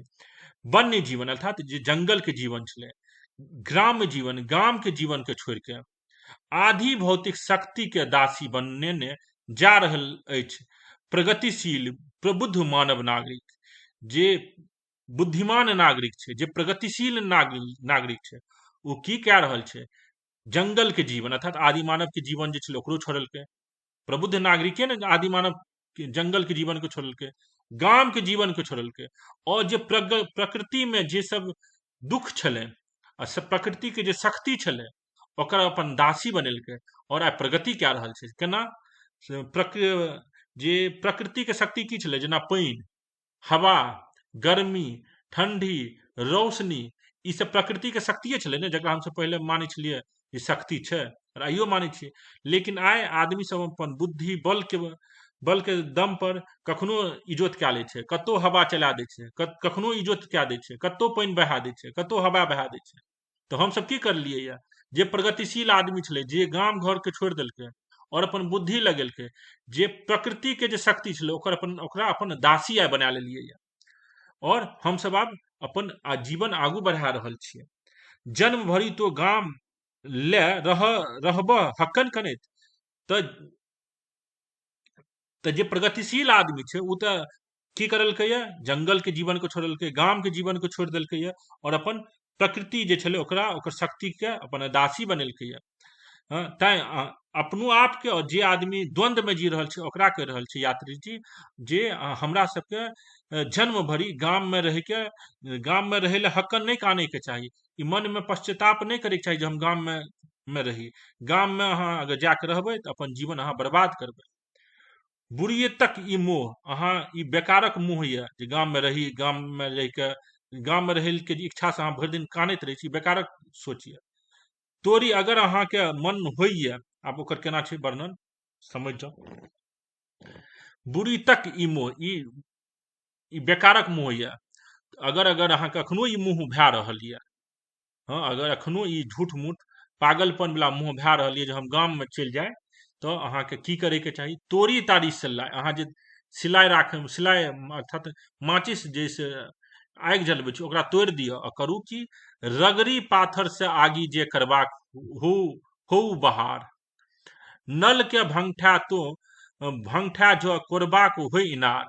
अहाँ के अगर मन में अहाँ के बुद्धि में आबि गेल ये जे हमरा आब गाम में रहे के ये, और अपना कह रहल छी से पूरा यात्री जी, अपनो आप के कह रहल छै, दोसरो आदमी के कह रहल छै, कि अगर अहाँ के मूर्ख वाला मोह भए रहल ये जे हम माचिस के तोड़ दिए और पत्थर से रगड़ के आग निकालिए और ओइसे घर में इजोत करिए, ई सब पागलपन छै। रगड़ी पाथर से आगी जो करबाक होई बाहर होहु बाहर, नल के भंगठा जो कोरबाक हो इनार। अगर अहाँ के मन में ई आबि रहल ये जे नल जे छै, जे नल से पानि पिए छी ओकरा तोड़ दिए और इनार कोरबाक, इनार खोदे के हमरा मन भए रहल ये। फोड़ी बिजली के बल्ब जब पतलोक धधरा से इजोतक काज लेबक हो। अगर अहाँ के मन में ई आबि रहल ये जे बिजली के बल्ब के फोड़ के पतलोक, पत्ता जरा के, पतलोक मतलब पत्ता जे होइ छै, पतलोक धधरा मतलब आगि, जब पत्ता के जड़ै से जे आगि उठै छै ओकरा की कहै छै, धधरा। अर्थात अहाँ के मन में ई अगर भए रहल ये जे हम बल्ब के फोड़ के, बिजली के बल्ब के फोड़ के पत्ता के जलाइए के हम साँझ बाती करब और आइ अंधेरा के हटाब, तो अहाँ बुरलेल छियै। होय जे पुनः रेलगाड़ी से अधिक बसेहक पीठ पसीन, देहाती बहुरूपाक अभाव में यदि सिनेमा से होहु ई मन क्षीण। एकदम सिंपल छै, ई सब समझ में आ जात। आधुनिक विज्ञान से यदि बढ़ी तोरा, बुझी पढ़ू एकादशी महात्म, छपै छ अखबार में जो किछु सबटा फूसी, ई बुझी फारी जो मिथिला मिहिर, आँचे पजारक होय तोरा मन, तखन तो घुरी जा गमही जम। अर्थात की कर रहल छै, अगर अहाँ के मन में आबि रहल ये जे गांव, जे शहर में जते चीज सुख सुविधा छै उ सब बेकार छै, तो अहाँ गांव में घुमि जाओ। जे की मन में आबि रहल छै, केहन आदमी के कह रहल छी, पूरा व्यंग के अर्थ में देने छै। अगर अहाँ के ई लागि रहल ये जे शहर में जे सिनेमा छै उ बेकार छै, और गांव घर में जे बहुरूपिया सब खेल तमाशा देखबै छलै उएह नीक छै, जे शहर में जे रेलगाड़ी जे छै उ बेकार छै, और जे बरद के पीठ पर बैठ के गाँव जेनाइए अहाँ के नीक लागि रहल ये, या बिजली के बल्ब बेकार छै, अहाँ सूखल पाते के जरा के अपन इजोत करे ले चाहे छियै साँझ में, तो अहाँ की करू, गाँव में लौट जाओ। अगर अहाँ के लागैए जे अखबार में सब चीज गलते छै, और मिथिला मिहिर अखबार छलै, हम अपना सबके 3टा अखबार के बारे में मालूम होइके चाही। पहिल छै मैथिल हित साधना, ओकर छै मिथिला मोद, और तीसर छै मिथिला मिहिर। ई तीनटा क्रमशः प्रकाशित अखबार छै। यूपीएससी के सिलेबस में छै, बीपीएससी के सिलेबस में पत्र पत्रकारिता नहीं छै, लेकिन तहनो अहाँके आइडिया रहैके चाही जे अपन सबके कोन कोन अखबार छै। तऽ मिथिला मिहिर एगो अखबार के नाम छै, पुरनका अखबार छै ई। 1907 के आसपास में ई प्रकाशित भेलैया, कतौ 1908 देलकैया। तऽ जते पुरनका किताब छै, अर्थात मिथिला मोद कहिया से प्रकाशित भेलैया या मिथिला मिहिर कहिया से प्रकाशित भेलैया, एक साल के कोनो किताब में 1906 दए दै छै, कोनो किताब में 1905 दए दै छै। मिथिला मोद ले, मिथिला मिहिरो ले कतौ 1907 दए दै छै, कतौ 1908 दए दै छै। तऽ ई सब कनी डिबेट वाला पॉइंट छै, ओहि डिबेट में नहीं जाए छै। अहाँके खाली ई मालूम होयके चाही मिथिला मिहिर क्रमशः तेसर नंबर के अखबार छलै, जे अखबार ने पत्रिका पत्रिका छलै। और पत्रिका जे छलै, कनिटा पत्रिको तऽ बतै, किछु पत्रिका पहिले मासिक निकलै छलै, किछु पाक्षिक निकलै छलै, तऽ अलग अलग। तऽ फिर कहियो कोनो पत्रिका साप्ताहिको भए जाइ छलै, मतलब जेना जेना डिमांड होइ छलै, बहुत वेरिएशन छलै ई सब पत्रिका में। ई नहीं छलै जे हाँ जहिया 1907 से 1996 के 1990 तक ई सब चललै पत्रिका सब दिन एके सीक्वेंस एके टाइम पीरियड पर निकलै छलै। तब बहुत एक कहानी छै, अगर ककरो जाने की इच्छा हैत तऽ पूछब हमरा से, कहियो बतायब। तऽ एतने टा खाली जानू जे मिथिला मिहिर एगो पत्रिका छलै, जे दरभंगा से निकलल छलै। तो अगर अहाँके लागि रहल ये जे शहर में जे सब बात छै, सब झूठे बात छै, ओ सब बेकारे बात छै, तऽ अहाँ की करू, अखबार के अगर फाड़ै लए चाहै छी तऽ फाड़ि दिअ। हाँ, आँचे पजारक होई तोरा मन। अगर अहाँके चूल्हा जे छै, शहर में जे चूल्हा अर्थात गैस स्टोव या जे स्टोव होइ छलै पहिले, आब तऽ सब जगह गैस चूल्हे छै, अगर उएह सब अहाँके पजारैके मन यऽ तऽ अहाँ ओकरे पजारू। तखन तऽ घुरि जा, अगर अहाँ गाम घुरि जाउ, और अहाँ गाम घुरि जेबै तऽ अहाँ की करबै, अहाँके अगर शहर के जीवन खराब लागि रहल है तऽ अहाँ की करबै गाम में घुरि कऽ, तऽ ओ बता रहल छै। जमैन से नीक से छोकबाक खैह खूब पटुआ साग। जमैन होइ छै एक प्रकार के मसाला छै, जमैन। जमैन से छोकबा के अहाँ पटुआ साग खायब, खूब खैह ओल और अरिकोच। और गाँव घूम के की करिए, जो ओल होइ छै सब्जी, अरिकोच सब्जी होइ छै, ओकरा खूब खैह। सरसों देल माछक झोर, माछ के सरसों जे माछ के झोर जे खाइ छियै अहाँ, सरसों दए के माछ जे बनै छै, सरसोए दए के अखनो बनै छै। तऽ अहाँ गाम में घुमि गाम में लौट जायब। अगर अहाँ शहर के सब चीज बेकार लागि रहल यऽ, अहाँ की करब, जमैन दए के पटुआ साग खायब, ओल खायब, अरिकोच खायब, सरसों देल माछक झोर खायब, काँचे जमेरी गाड़ी, जे काँच जमेरी गाड़ि के, जमेरी एक प्रकार के नेबो के नाम छै। जमेरी नेबो गोल होइ छै, पैघ होइ छै, ओहिमे खूब रस होइ छै। तऽ उएह के लेल छै जे माछ अहाँ जे खायब तऽ काँचे जमेरी के गाड़ि के अहाँ माछ खायब। पीबह सतत दीदीक इनारक पानि, और अहाँ की करब, इनारक जे पानि छै, दीदीक इनार के पानि अहाँ नीक हमेशा पीबीह। अब अबै छहु जे किछु सब बिसरी जइह। और अहाँके जे सब आबैया बुद्धि के बात, जे शहर में एना जीवन छै, या संसार एना बदलि रहल छै, हमरा ई करैके छै, ओ करैके छै, अपन बुद्धि के सबटा के बात के बिसरि जइह, आ गाँव में मूर्ख जेना रहिह, 10 आदमी से गप करीह, ताश खेलिह और समय बर्बाद करीह। ई आब यात्री जी पूरा व्यंग्य तक कए रहल छै।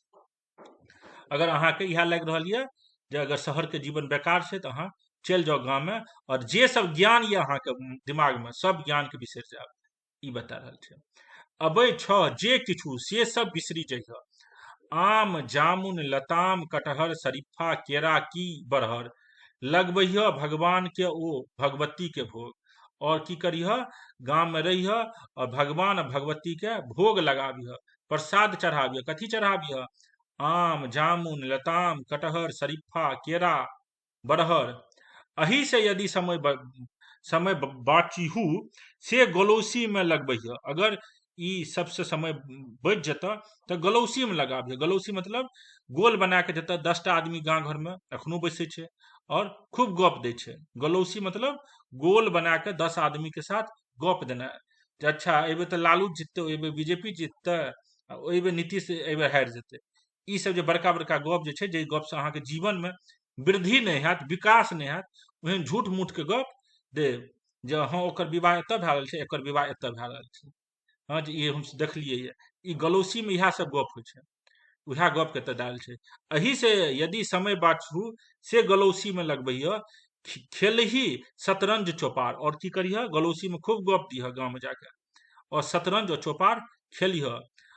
अंगी करक ई काज, अंगी करक ई काज, और ई अंगीकार करिह काज, जे अंगी करक ई काज, जे शहर में जे अहाँ एते मेहनत कए रहल छी से सब काज के बिसरि जायब, और गाँव में गलौसी कए के खूब गप दिह, शतरंज खेलिह, चौपार खेलिह। साँझ के सब दिन जइह महादेवक स्थान, आप की करिए साँझ के अहाँ महादेव के स्थान जायब, अर्थात मंदिर में जायब, और की कहिए बोतू जकाँ बकिया गाल बजाय बजाय बम बम, अर्थात गाम में अखनो जे महादेव के हमसब बम बम कए के पूजा करै छियै, तऽ उएह कहि रहल छै जे अहाँ अगर गाँव में लौट जेबै तऽ की करबै, साँझ के जइह महादेव के स्थान, और बोतू जना अर्थात बैल जना बकियाबिह और बम बम करिह। सांब शिव के भक्ति भाव देखाबिह। सांब मतलब होइ छै गौरी माता के लिए सांब शब्द के यूज भेलै, तऽ गौरी शिव के भक्ति भाव देखाबिह।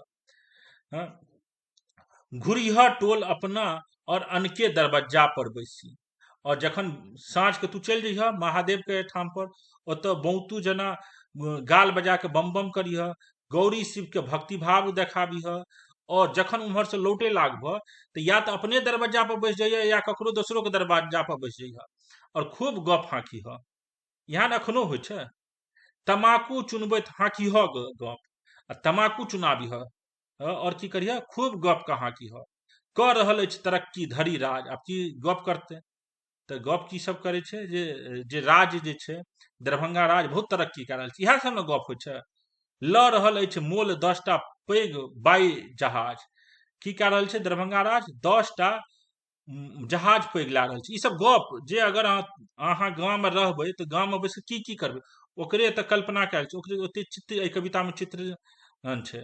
कि अहाँ जखन गाँव में चलि जेबै, साँझ के महादेव के भगवान के पूजा कए के एबै, तऽ की करिह अपने दरवाजा पर या ककरो दूसरे के दरवाजा पर बैस जाइह, तमाकू चुनाबिह, गप हाँकिह। केहन गप हाँकबह, अच्छा ओ दरभंगा राज जे छै 10टा बड़का बड़का हवाई जहाज किनलकै, ई सब गप हाँकिह। इएह सब ने गप होइ छै, और की गप होइ छै। क रहल अछि तरक्की धरी राज, ल रहल अछि मोल 10टा पैघ बाई जहाज, अर्थात 10टा जहाज दरभंगा राज कीन रहल छै। ताही में से 2टा राज बहादुर खानगी रखता, ताही में से की करते 2टा 10टा जहाज जे किनते दरभंगा राज, ओहि में से 2टा खानगी रखता, खानगी मतलब हो छै अपना यूज ले, पर्सनल यूज ले, अर्थात दरभंगा महाराज की करते 2टा जहाज अपना यूज ले रखते, 8टा जहाज के बिजनेस करे ले लगा देते।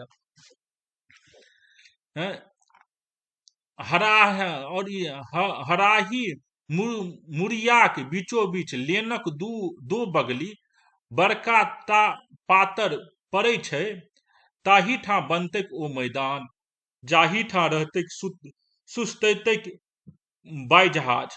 आब की कर रहल छै तब खानगी रखता, एतऽ तक भए गेलै जे 2टा जहाज अपना पर्सनल यूज ले राखते के दरभंगा राज। हराही मुरिया के बीचो बीच लेनक 2 बगली, हराही और मुरिया के 2टा जगह के नाम छै, जतऽ आइयो जे छै अपन सबके जे हवाई अड्डा बनलै दरभंगा में, वएह जगह पर कहल जाइ छै बनायल गेलै है। तऽ कह रहल छै जे हराही मुरिया के बीचो बीच लेनक 2 बगली, बड़का टा पातर पड़े छै, पातर मतलब खाली जगह, बंजर भूमि पड़े छै, ताही ठा बनते ओ मैदान बनते, ओ बंजर भूमि बनते, जतऽ कथी बनते जे हवाई जहाज के सुस्ताबै लेल, अर्थात हवाई अड्डा बनते, ताही ठा रहते सुस्तैतैक बाई जहाज, लाट बनी गेल छै। एकटा ई गप भेलै। अब गांव में गलौसी लागल छै, अब भिन्न भिन्न टाइप के गप होइ छै। एक टाइप के एग्जाम्पल देलकै जे अच्छा दरभंगा राज ई कीन रहल छै, फिर दोसर गप की उठि रहल छै, अब नेता पर गप, इएह सब ने गप होइ छै। अब नेता पर जे लाट बनि गेल छै जवाहरलाल, जे जवाहरलाल नेहरू जे छै लाट बनि गेलै, अर्थात ऑफिसर जना बिहेव करे लागलै, देश के बारे में नहीं सोच रहल छै, ओकरा ई करे के चाही, ए नेता के ई करे के चाही, उ नेता एहना नहीं कर रहल छै, अर्थात पॉलिटिकल बात सब अहाँ करब। एगो तो कहलकै जे दरभंगा राज के बारे में बात करब, फिर पॉलिटिक्स के बात करब, और अपन जीवन यापन बेकार करब। इहो बात भए गेलै। लाट बनि गेल जवाहर माहिर लाल, सुनल से बुचियाक मातृक, एहू से ओही राति एबा काल। और ई बात हम कखन सुनलहुँ? सुनल से बुचियाक मातृक, एहू से ओही राति एबा काल। जखन हम बुचियाक मातृक से आबि रहल छलहुँ ओहि राति, तो हम ई गप सुनलहुँ। अर्थात एहि लाइन के की मतलब छै? मान लियो अहाँ कोनो 10 आदमी के बीच में बाजि रहल छियै, अच्छा हम दरभंगा राज्य छै ने 10टा हवाई जहाज किनलकै या एहि बीच में हवाई अड्डा बनि रहल छै, एतऽ लालू यादव के ई करैके चाही, नीतीश कुमार के ई गप करैके चाही। और अगर केओ आदमी पूछ, अच्छा अहाँके पता केना चलल? आब तऽ सब के इंटरनेट भए गेलैया, पहिले तऽ एना नहि छलै। तऽ अगर केओ पूछि दै छलै जे अच्छा अहाँके केना पता चलल ई होयवला छै? अच्छा तऽ हम ओहि गाँव गेल छलियै, हम ओतऽ से आबै छलियै तऽ हम रास्तामे सुनलहुँ। आब ओ आदमी सच बाजि रहल छै कि फूसि बाजि रहल छै? तऽ गाँवके दलान सब पर तऽ बेसी गप फूसिए होइ छलै। इहो एतऽ देखू कते नीक से चित्रण कवितामे करलकै ई यात्री जी, जे अगर केओ पूछि देत जे अहाँके कतऽसँ ई खबर लागल यऽ, तऽ कहि देब जे हम बुचियाके मातृक से आबि रहल छलहुँ ओहि राति, तो हम ओतऽ ई गप सुनलियै। दरबज्जा पर बैसी खूब हकियो गए, और दरबज्जा पर, चाहे अपन दरबज्जा हो कि दोसर के दरबज्जा हो, ओकरा पर बैस कऽ खूब गप हाँकियो और अपन समय बिताबियो। समझ में आबि रहल यऽ कि नहीं आबि रहल यऽ अहाँ सबके? हेलो, सर ई तऽ आबै सिंपल छै सर। आबि रहल यऽ? सिंपल छै, ज्यादा मुश्किल नहीं छै। हाँ, कनीटा लंबा कविता कोनो छै। हाँ ई सब जे एखनो छै गाम में सर। हाँ हाँ, तऽ वएह सिंपले छै, ज्यादा नहीं छै। तब देखू आप 2 पेज और छै। नहीं नहीं, आब अपना आप के कहि रहल छै। पहले तऽ बता देलकै जे गाम में जाय के बाद की होइ छै। आब यात्री जी अब अपना आप के फेर कहै छै जे गाम की स्थिति खराब भए गेलै, हमरा गाम नहीं लौटैके यऽ। आब इएह अंतिम लाइन में कहि रहल छै। अंतिम नहीं नहीं, से कि हमरा बुते कहियो हैत? नहीं नहीं, वृद्ध जन बिसुनाई छथि विश्वनाथु, देखी आयल छी पुरनका ग्राम तंत्र टूटैत, समाजक संस्थान में सत सत दरार फटैत, घुरियाब की मुंह पाछा दिस, से कि हमरा बुते कहियो होयत? रार भ गेल आइ फूजल उख। आब पहले एते वर्णन कए देलकै जे गाम में जायब तऽ की हेतै। तऽ आब यात्री जी अपना आप के ज्ञान दे रहल छै, अपना आप के साहब बता रहल छै जे हम गाम में जाके ई सब काज नहीं कए सकै छी, जे झूठ मूठ के गप करब, हाँ ई हमरा से नहीं हैत। नहीं नहीं, से कि हमरा बुते कहियो होयत? नहीं नहीं, वृद्ध जन बिसुनाई छथि। बिसुनाई मतलब होइ छै सपना में बाजनाइ। बिसुनाई के मतलब होइ छै सपना में बाजनाइ। तऽ उएह कहै छै वृद्ध जन से बिसुनाई छै, सपना में किछु किछु बाजैत रहै छै विश्वनाथु, और उ सब एहिना बाजैत रहै छै। तैं विश्वनाथु वृद्धे जन लिख रहल छै। विश्वनाथु, देखी आयल छी पुरनका ग्राम तंत्र टूटैत। हम जे छै पुरनका ग्राम तंत्र के टूटैत देख चुकल छी। अर्थात गाँव में आब जे सुख संपत्ति जे छलै बात व्यवहार, उ सब आब नहीं रहलैया। गामों के जे स्थिति छै टूटि रहल छै, गामों की स्थिति खराब भए रहल छै। समाजक संस्थान में सत सत दरारी फटैत, जे समाज के जे संस्थान छलै, जे समाज में गांव घर में जे सब आदमी सहयोग करे छलै एक दोसर के, आब उ नहीं कए रहल छै। दरार आबि रहल छै, अलगाव भए रहल छै गाम में। घुरियाब की मुंह पाछा दिस, हम की जे यात्रा जे अपन करलहुँ यऽ गाम से शहर की ओर, एते मेहनत से आगू बढ़लहुँ यऽ, कि हम फिर पीछू हैब? नहीं हैब। से कि हमरा बुते कहियो होयत? हमरा बुते आब कहियो नहीं हैत। हम अपन जे रास्ता आगू बढ़ि रहल छी, विकासक रास्ता, हम आगू बढ़ब। से कि हमरा बुते कहियो होयत? रार भ गेल आइ फूजल उख। रार मतलब जो मूर्ख आदमी सब छलै, ओहो आइ फूजल उख मतलब होइ छै आगि, आगि लागनाइ। आगि मतलब ओहो सब बुद्धिमान भए गेलैया, जे केओ आब मूर्ख नहीं रहलैया। जे गरीबो आदमी छै ओहो अहाँके आब बात नहीं सुनत। अगर अहाँ ओकरा किछु कहबै तऽ ओ गाँव से आब निकलि रहल छै, ओ उल्टे अहाँके किछु कहि देत। तऽ ओ जे गाँव के परंपरा छलै वो आब नहीं रहलैया। एना बिसुनाई के अर्थ अहाँके हम देखा दै छियै डिक्शनरी में। देखो विसुनायब, विसुनायब शब्द छै विसुनायब, विसनायब के मतलब छै सपना में बाजब। देखलिए स्क्रीन पर? हेलो, जी सर। देखलिए ना? देखा जा रहा है कि नहीं देखा हाँ जा रहा है? देखा दिलक ना बिसना, हाँ सपना में बाजब, हाँ, हाँ सपना में देखा। हाँ, बाजब देखब तो गांव घर के आदमी सब सपने में न देखे छै सब चीज, ओकरा की पता छै?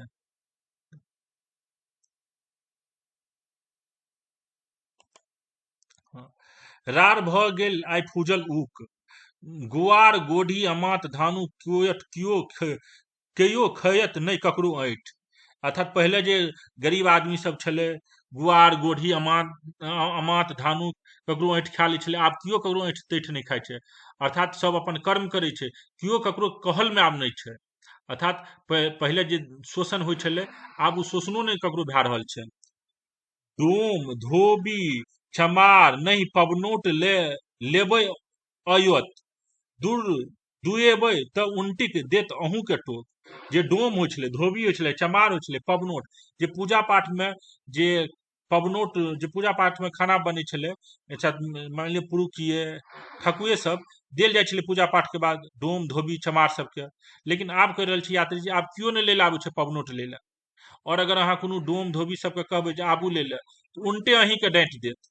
अगर दुर्दुएबै मतलब अगर ओकरा धुतकारबै, अगर ओकरा कहबै तऽ की करत?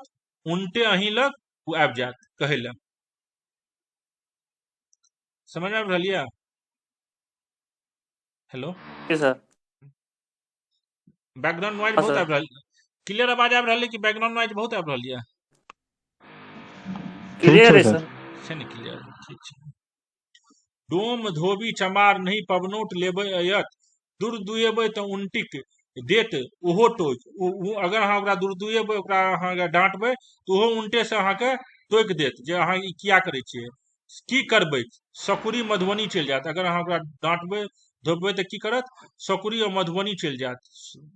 ओ बिल्ला अपने लोकनि के काज ओयत, पुरनका बही खत नहीं किछुओ आब। ओ बिल्ला अपने लोकनिक काज ओयत, पुरनका बही खत नहीं किछो आब। बेलचनमा की लेलचनमा हराही जा, उघै अछि मोटा पबै अछि 2 टका रोज। जे बेलचनमा लेलचनमा, जे अर्थात गरीब आदमी सब जेकरा से अहाँ पहले काज लै छलियै, जेकरा अहाँ डांटि दै छलियै, जेकरा ऐंठ खुआबै छलियै, उ आब हराही जा रहल छै। जतऽ हवाई जहाज उतरि रहल छै, जतऽ ट्रेन सब उतरि रहल छै, ओतऽ कुली के काज करे छै और 2 टका कमा रहल छै। 2 टका उस समय बहुत पैसा होइ छलै। बात बुझलियै? अर्थात जे गाम में जकरा अहाँ कष्ट दै छलियै, जकरा शोषण करै छलियै, ओकरा अगर आब किछु कहबै तऽ उ अहाँके उनटा के बाजि देत और अहाँके अपने इज्जत प्रतिष्ठा जायत। और उ सब किया बाजै छै? कियाकि उ सब शहर में जाके 2 टका कमा रहल छै। आब अहाँ पर उ आश्रित नहीं है, अहाँके उ गप नहीं सुनत, तऽ अहाँ आब ओकरा नहीं डांटू आ नहीं सोचू जे अहाँ ओकरा जाके डांटि सकै छियै। तऽ छै डोम धोबी चमार नहीं पबनोट लेबै अयत। आब डोम धोबी सब नहीं आबै छै पबनोट लै ले। अर्थात पाबनि के जे सामान सब जे छै उ लै ले नहीं आबै छै। दुर्दुएबै तऽ उनटिक देत अहूँ के टोक, अहीं के उनटे जाके टोकि देत। की करबै? सकुरी मधुबनी चलि जायत, उ अहाँ ओकरा की कए सकबै? आब अहीं गाये पर या अहीं पर निर्भर थोड़े ये, उ तऽ चलि जाइ छै सकुरी मधुबनी। ओ बिल्ला, उ आदमी के नाम छै, अपने लोकनि के काज ओयत, पुरनका बही खाता नहीं किछुओ आब। उ जे पुरनका बही खाता जे छलै, जे ने एकर बेटा, एकर बाप हमरा एठा नौकरी करै छलै, एकर दादा हमरा एठा खटै छलै, से सब आब कोनो गप नहीं हैत। अहाँ नीक से रहबै तऽ ओहो नीक से रहै ले देत, तहने बाजत। तोरी के हरि सिंह देवक डार, काल्हि जब बौआ, आब हरि सिंह देव पूरा पहिले, काल्हि जब बौआ बिया, काल्हि जब बौआ बियाहथी में महाश्वेता बहुरिया, चनमार पर ओ आबी, बिहुसी लगती गोसाइन के गोर, तो अहाँ की छाड़ी के ई माटी पड़ाब, चल जाब मोरंग देश। आब जे छै एकर अर्थ पहले समझ जाओ। एकर अर्थ की कहै छै यात्री जी? मान लियो काल्हि के डेट में अहाँ के बेटा की करैया, जे जे गांव के रीति रिवाज छै, कुल गोत्र छै, ओकरा छोड़ि के कोनो बाहर के पढ़ल लिखल लड़की के आनि लैया विवाह कए के। और जखन लड़की आयत तो अहाँ के घर में कुल देवी सब जे छै, कुल देवता सब जे छै, ओकरा लग जखन प्रणाम करत, तो ओ लड़की के अहाँ अपना घर में अपनेबै कि नहीं अपनेबै? ओकरा संग रहबै कि नहीं रहबै? कि अहाँ मरंग देश नेपाल भागि जेबै? बात समझ में आयल? अगर अहाँ के जे बाल बच्चा ये उ सब अगर विवाह कए लेत अर्थात जे अखन भइयो रहल छै, 50% तऽ भइए रहल छै दोसर जातिमे विवाह। अगर लड़का लड़की एक जगह जॉब कए रहल छै तऽ आइ काल्हि विवाह खूब भए रहल छै, गाँव घरमे तऽ होइ छै कि नहि पता नहि, शहरमे तऽ खूब भए रहल छै। उएह अर्थमे छै, तऽ ओकरा कनि समझू शब्द बाय शब्द। तोरी के हरि सिंह देवक डाँड़, हरि सिंह देव बनेने छलै पंजी व्यवस्था, कर्नाट वंश के अंतिम राजा 1325 ईस्वी, एकर टाइम पीरियड छै, चलि गेलै छलै नेपाल। अपन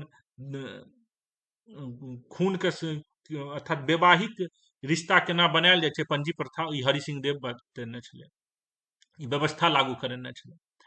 तऽ ओकरे कहल छै तोरी के हरि सिंह देवक डाँड़, अर्थात हरि सिंह देव जे बनेने छलै नियम कानून, जे विवाह केना होयके चाही, जे सेम गोत्रमे नहि रहै, सेम मूलमे नहि रहै, बाभन छै तऽ बाभनके विवाह बाभनेमे रहै होय, बाभनके विवाह क्षत्रियसँ नहि होय, डोमसँ नहि होय, दुसाधसँ नहि होय, ई सब जे नियम कानून छलै, से नियम कानूनके अगर अहाँके बेटा काल्हि तोड़ि दैए तऽ अहाँ की करबै। तोरी के हरि सिंह देवक डाँड़, अर्थात हरि सिंह देवक जे बतायल नियम कानून छै, ओकरा अगर काल्हि के डेट में अहाँके बेटा तोड़ दैए, काल्हि जे बौआ बियाहथी मेम, अगर काल्हि के डेट में अहाँके बेटा मेम से बियाह कए लैए, अर्थात पढ़ल लिखल अंग्रेजी लड़की से विवाह कए लैए, महाश्वेता बहुरिया, महाश्वेता एक समय के 2016 में मरलैए। महाश्वेता अपन टाइम पीरियड के बहुत पैघ लेखिका छलै, बंगाली के छलै महाश्वेता लेखिका। तऽ मानि लिअ कोनो पढ़ल लिखल, बहुरिया मतलब होइ छै नव दुल्हिन, बहुरिया पहले शब्दे सबसे नव दुल्हिन, अर्थात अगर अहाँके बेटा जे हरि सिंह, अर्थात जे मिथिलांचल के पद्धति छै, सभ्यता संस्कृति छै, ओकरा छोड़ि के कोनो पढ़ल लिखल अंग्रेजी बाजे वाली लड़की से अगर अहाँके बेटा बियाह कए लेत तो अहाँ की करबै। चनमार पर ओ आबी, चनमार मतलब जतऽ भगवती राखल रहै छै, ओहि गेट पर, ओ जगह पर अगर आबि के बहुरिया, चनमार मतलब समझ गेलिए, जतऽ भगवान के घर जे छै, कुल देवी के जे घर छै, ओ देवी के जे घर के गेट छै, ओकरे चनमार कहल छै, उएह जे जगह छै ओकरे कहल छै चनमार, जतऽ कुल देवी छै, अपना सबके जे माटि के बनल रहै छै कुल देवी, ओहि पर अगर ओ अहाँके बेटा अपन नवकी बहुरिया महाश्वेता, अर्थात जे नवकी पढ़ल लिखल, जे गामक अपन जे वंशावली के लड़की नहि छै, कोन जाति छै कोन पाति छै ओहन लड़की के पतो नहीं छै, जे हिंदुओ छै कि नहीं इहो नहीं पता छै, ओहन लड़की के लए के आनैए अहाँके घर में, तऽ की करबै। और ओ लड़की पहुंच जात कुलदेवी लग, बेहोशी लगती गोसाइन के गोर, और ओ लड़की अगर हंसैत गोसाइन के गोर लागतै, क्या ओकरा तऽ ओ तऽ मेम छै, अंग्रेजी में पढ़ल लिखल लड़की छै, ओ अहाँके कुलदेवी के की वैल्यू देत, ओ तऽ कहती माटि छै, हाँ, और ओ हंसत। लेकिन विवाह कए के केओ आबै छै तऽ चलू गोर लागि लै छियै, अहाँके मिथिलांचल में तऽ एखनो होइ छै, ई नहीं भेलै जे एखनो मानि लिअ केओ विवाह कए के आबै छै, गाँव घर में जाइ छै तऽ सबसे पहिले कुलदेविये के गोर लागै छै। तऽ भए सकै छै जे मेम साहब जे आबि रहल छै, नया नया मेम साहब सब, ओ हंसते ने गोर लागत, भए सकै छै देखाबे नहि, लेकिन मने मन हंसते जी केहन आदमी से हमर विवाह भए गेल ये। तऽ एहन होइ छै, आइयो के डेट के स्थिति ओहने छै, देख लियौ 47 और 2022 कोनो बदललै ये नहीं समाज। तऽ कहल छै बेहोशी लगती गोसाइनी के गोर, अगर ई सब स्थिति हैत तो अहाँ की करबै, तो अहाँ की छाड़ी के ई माटी, तो कि अहाँ ई गाम के छोड़ि के पराया चलि जाय मोरंग देश, मोरंग छलै नेपाल, तो कि अहाँ ई गाम के छोड़ि के चलि जेबै, अहाँ नहीं जेबै, अहाँ अपन पुतोह के स्वीकार करबै और कहबै जे भगवान इएह हमर छै, चलू अपन जीवन यापन करी। और इएह होइयो के चाही, आइ काल्हि इएह भए रहल छै अपना सबके मिथिलांचल में, चाहे कोनो राजा या कोनो गरीब आदमी या विद्वान के कोनो कष्ट होइ छलै तऽ ओ नेपाल चलि जाइ छलै, ओकर अलग कहानी छै। तऽ चलू आइ कविता कनि लंबा छलै, बहुत चीज समझेलहुँ, अहाँके मिथिलांचल के संस्कृति सबके बारे में बतेलहुँ ये। आब आइ एते तक रहै ले दिअ, ऋतु संधि जे छै और दूटा कविता अगला क्लास में कोशिश करबै, हम समय अहाँके बताएब। समझ में आयल कविता? हाँ सर। हाँ सर। हाँ हाँ, कनी लंबा कविता छलै। किसी को कुछ पूछना है तो पूछिए। सर एकटा शब्द छै जेना सकड़ी मधुबनी चल जायत ओ बिल्ला, तऽ बिल्ला सर आदमी के नाम छै कि कोनो और चीज छै सर ई? नहीं आदमी के नाम से।